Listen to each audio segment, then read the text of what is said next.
ये कहानी है 70 की दहाई की कि जब ब्रिगेडियर हरदीप सिंह की नजरें ढाका पर जमी हुई थीं। रावलपिंडी के गॉर्डन कॉलेज के तालीम याफ्ता ब्रिगेडियर कलर 1971 में इंडियन फौज के 95 माउंटेन ब्रिगेड की कमान कर रहे थे। ये वो वक्त था जब भारतीय फौज मशरकी पाकिस्तान पर हमले की तैयारी मुकम्मल कर चुकी थी, जहां इलेक्शन में अवामी लीग की वाज़ेह फतह के बावजूद इक़्तिदार से दूर रखे जाने पर खाना जंगी छिड़ चुकी थी। ब्रिगेडियर हरदीप सिंह को शुमाल में आसाम की जानिब से मशरकी पाकिस्तान में हमला आवर होने की जिम्मेदारी मिली थी और वो सबसे पहले ढाका तक पहुंचने का इरादा रखते थे। लेकिन उनके पास इस मंसूबे के रास्ते में पहली रुकावट मशरकी पाकिस्तान, जो जंग के बाद बांग्लादेश बना, की शुमाली सरहद पर मौजूद एक छोटी सी फौजी चौकी थी। फौजियों और फिजाई बर्तरी के साथ साथ ब्रिगेडियर हरदीप सिंह के पास तोप खाना की भारी तादाद भी मौजूद थी। ऐसे में कमालपुर की छोटी सी सरहदी चौकी पर कब्जा करना बज़ाहिर घंटों का काम था, लेकिन ये चौकी एक नौजवान पाकिस्तानी फौजी अफसर कैप्टन एहसन मलिक सिर्फ 70 सिपाहियों के साथ दफाई पोजीशन मजबूत करने में जुटे हुए थे। ब्रिगेडियर हरदीप सिंह कमालपुर पर कब्जा कर लेते तो ढाका तक रसाई उनके लिए आसान हो जाती। कैप्टन एहसन मलिक और ब्रिगेडियर हरदीप सिंह का यह मुकाबला इसलिए भी अहमियत रखता था कि यह बाकायदा जंग से कई हफ्तों पहले ही शुरू हो गया था, जिसके इख्तिताम तक नौजवान पाकिस्तानी फौजी अफसर की दिलेरी ने इंडियन फौज के चीफ को भी उनकी बहादुरी का एतराफ करने पर मजबूर कर दिया। 4 साल पहले ही फौज में कमीशन हासिल करने वाले कैप्टन एहसन मलिक को इंडिया की सरहद से सिर्फ 1000 गज के फासले पर वाक़ इस चौकी पर तैनात हुए अभी कुछ ही अरसा हुआ था कि इंडिया ने कमालपुर पर कब्जा करने की कोशिशों का आगाज कर दिया। जून और जुलाई में इस चौकी पर हमले उनकी तैनाती से पहले ही हो चुके थे। ताहम 22 अक्टूबर 1971 को इंडियन फौजियों और मुक्ति बाहिनी ने मिलकर चौकी पर हमला किया। इस हमले में एक अफसर समेत 9 इंडियन हमलावर हलाक हो गए। 15 नवंबर को जब पाकिस्तान के चंद फौजी पेट्रोलिंग की गर्ज से निकले तो उन पर गोलियों की बौछार कर दी गई। ब्रिगेडियर हरदीप ने चौकी का मुकम्मल मुहासरा कर लिया था और तोप खाने से भारी बमबारी का शुरू हो चुकी थी, मगर आगे से एहसन मलिक ने अपनी चौकी में खंदकें खोदकर कंक्रीट की मदद से उन्हें मजबूत बना रखा था। लिहाजा भारी बमबारी के बावजूद इसी दफाई हिकमत अमली की वजह से कैप्टन एहसन मलिक और उनके जवान नफ्सियाती दबाव का शिकार न हुए। तो 21 नवंबर को इंडियन फौज ने भरपूर हमला किया और इस बार भी इंडियन फौज को भारी जानी नुकसान उठाना पड़ा। फिर कुछ देर बाद एक दूसरा हमला भी इसी तरह नाकाम हुआ। एहसन मलिक के मुताबिक अगली सुबह उन्होंने चौकी के आसपास 28 लाशें गिनी, जिनमें से एक कप्तान भी था। इन लाशों को बीमारी फैलने के डर से रात के वक्त दफना दिया गया। अब तक एहसन मलिक ने अपनी चौकी पर कब्जा होने की तमाम कोशिशों को नाकाम बना दिया था, लेकिन वो मुकम्मल तौर पर चारों तरफ से घिर चुके थे। कमालपुर तक कमक पहुंचाने की कोशिशों के तनाजुर में ब्रिगेडियर हरदीप ने 27 नवंबर की रात एक बार फिर चौकी पर कब्जा करने की कोशिश की, लेकिन इस बार भी ये कोशिश नाकाम रही। कैप्टन एहसन मलिक के मुताबिक उन्होंने वायरलेस पर जनरल नियाजी को आगाह किया कि उनके पास अब एमुनेशन बहुत कम रह चुका है। जवाब में जनरल नियाजी ने उन तक कमक पहुंचाने का वादा किया। दूसरी तरफ असलहा और खुराक की कमी से ब्रिगेडियर हरदीप सिंह के सब्र का पैमाना लबरेज हो रहा था। फिर इंडियन हाई कमान की जानिब से भी सवाल किया जा रहा था कि एक छोटी सी चौकी पर कब्जे में इतनी देर क्यों लग रही है, जबकि उनको वाज़े अददी बर्तरी हासिल है। 30 नवंबर के आसपास कमालपुर पर एक और हमला किया गया। इस बार कैप्टन एहसन मलिक ने इंडियन फौजियों को ज्यादा करीब आने दिया। जो ही इंडियन फौजी चौकी के करीब पहुंचे तो अचानक उन पर फायर खोल दिया गया। हमला पसपा होने के बाद तकरीबन 20 लाशें गिनी गईं। मेजर जनरल सखौंत सिंह के मुताबिक चौकी पर होने वाले हमले के दौरान जब एक जवाबी मार्टर गोला इंडियन बटालियन कमांडर के करीब गिरा और 4 फौजियों के चेथरे उड़े तो उसके औसान खता हो गए और हमला आवरों को पसपा होना पड़ा, जिसके बाद कमांडिंग अफसर को तब्दील कर दिया गया। मेजर जनरल सखौंत सिंह लिखते हैं कि मुसलसल हमलों और हलाकतों की वजह से इंडियन फौजियों के हौसले पस्त हो रहे थे और हाई कमान ब्रिगेडियर हरदीप की सलाहियत पर शक करने लगी थी। 2 हफ्तों की लड़ाई के बाद अब असल मसला ये था कि एमुनेशन और खुराक का फुकदान पैदा हो चुका था, क्योंकि एहसन मलिक तक रसाई पहुंचाने की तमाम कोशिशें नाकाम रही थीं। ऐसे में एहसन मलिक के लिए जरूरी था कि वो गोलियां और खुराक बचा कर रखते और इसीलिए उन्होंने चंद इकदाम भी उठाए ताकि दस्तयाब सामान ज्यादा से ज्यादा देर तक बाकी रहे। जख्मी फौजियों और रजाकारों को जरूरी तबई अद्वियात भी फराहम नहीं की जा सकती थी, क्योंकि चौकी पर सिर्फ एक नर्सिंग असिस्टेंट मौजूद था जो सिर्फ पट्टी कर सकता था और दर्द के लिए दवाई दे सकता था।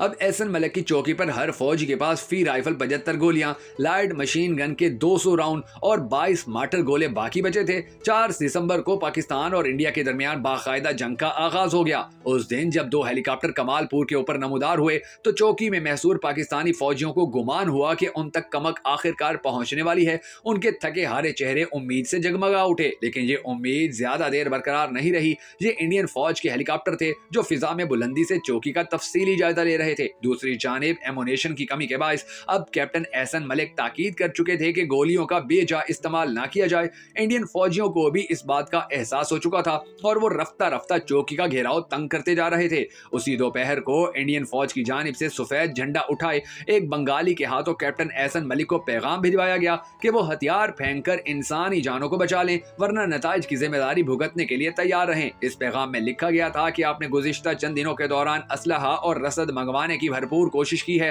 جو کہ آپ جانتے ہیں ناکام رہی. یہ رسد ہمارے ہاتھ لگ چکی ہے. آپ کی چوکی کا وقت ختم ہو چکا ہے اور آپ جو فیصلہ کریں ہم اس چوکی پر قبضہ کرنے کا پورا ارادہ رکھتے ہیں. آپ کو مزید جانی نقصان سے بچانے کے لیے یہ پیغام بھجوایا جا رہا ہے.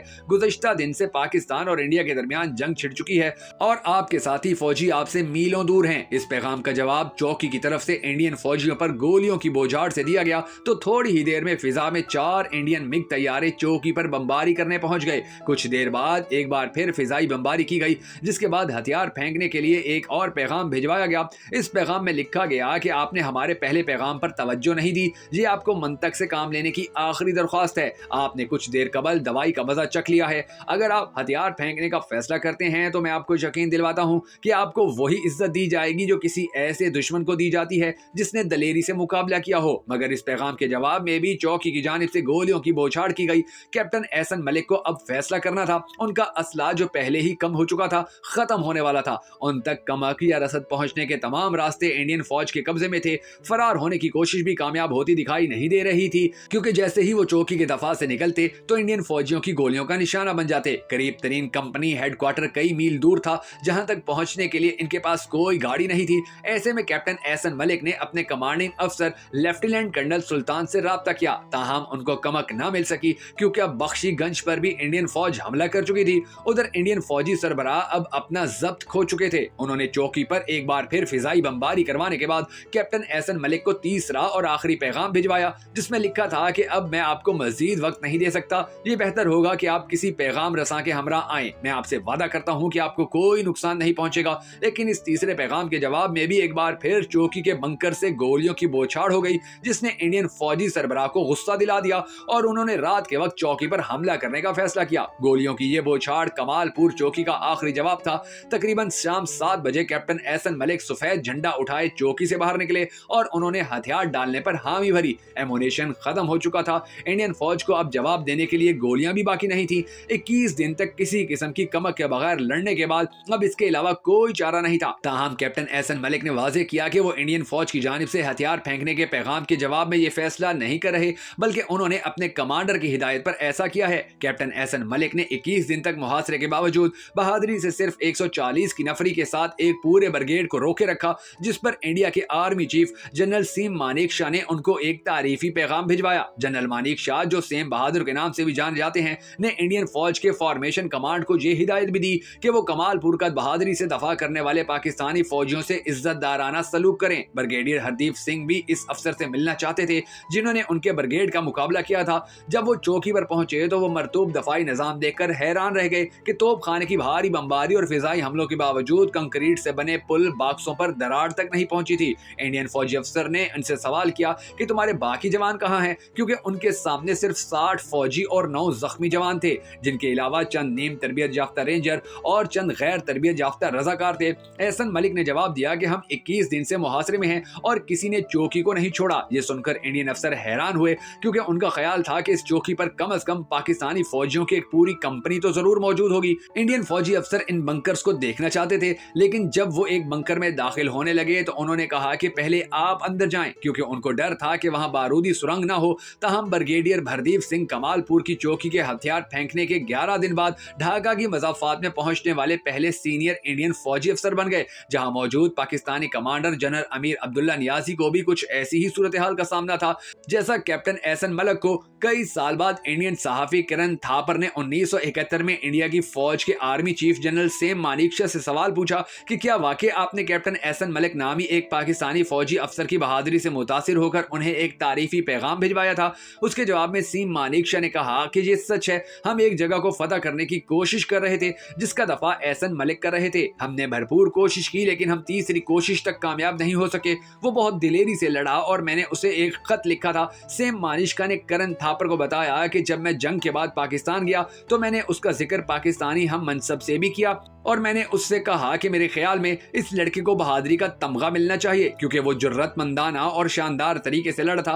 करण थापर ने सवाल किया कि क्या फिर एहसन मलिक को तमगा दिया गया? सेम मानेकशॉ ने जवाब दिया कि मैं नहीं जानता। कैप्टन एहसन सदीक मलिक को सितारे जुर्रत दिया गया था। वो बाद में फौज से कर्नल के ओहदे से रिटायर हुए। शायद वो वाहिद ऐसे फौजी हैं जिनकी बहादुरी का इतराफ और उन्हें तमगा देने की सिफारिश मुखालिफ फौज के सरबराह ने खुद जाती हैसियत में की थी। दोस्तों, अगर आपको हमारी ये वीडियो पसंद आई हो तो हमें सपोर्ट करने के लिए इसे शेयर जरूर कर दीजिएगा।